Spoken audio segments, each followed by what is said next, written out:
Corona की तीसरी लहर बहुत खतरनाक है। अगर वायरस फैल गया तो लॉकडाउन पर मजबूर होंगे। मास्क पहने, जवाबित पर अमल करें। वज़ीर-ए-आज़म की फ़ोन पर आवाम से बराह रास्त बातचीत। खातून ने सवाल किया कि महंगाई में गुजारा मुश्किल है, आप कहते थे घबराना नहीं, आप इजाज़त दें तो हम घबरा लें। वज़ीर-ए-आज़म मुस्कुरा दिए, कहा इंतज़ामी तौर पर महंगाई में कमी के इक़दाम कर रहे हैं।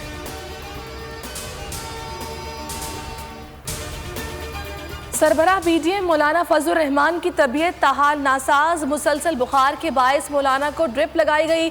डॉक्टर्स का मौलाना फजलुर रहमान को मुकम्मल आराम का मशवरा।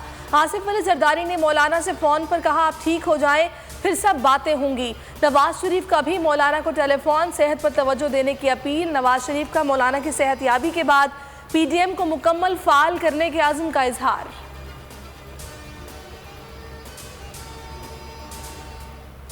मुल्क में कोरोना की तीसरी लहर, 24 घंटों के दौरान 81 अफराद लुक़्मे अजल बने। अमवात की मजमूई तादाद 14,778, 5,020 नए केसेस रिपोर्ट।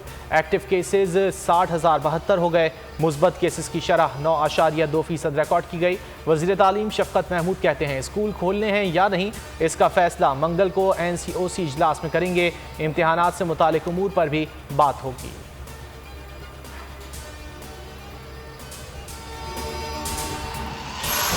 तशवीशनाक हालत का शिकार कोरोना मरीजों की तादाद बुलंद तरीन सतह पर पहुंच गई। गुज़श्ता रोज 3,568 कोरोना मरीज ICU में दाखिल हुए। सरबराह NCOC असद उमर का ट्वीट का SOPs का सख्ती से निफाज लाजिम है। बराह मेहरबानी अवाम एहतियात पर अमल करें और हुक्काम से ताउन करें।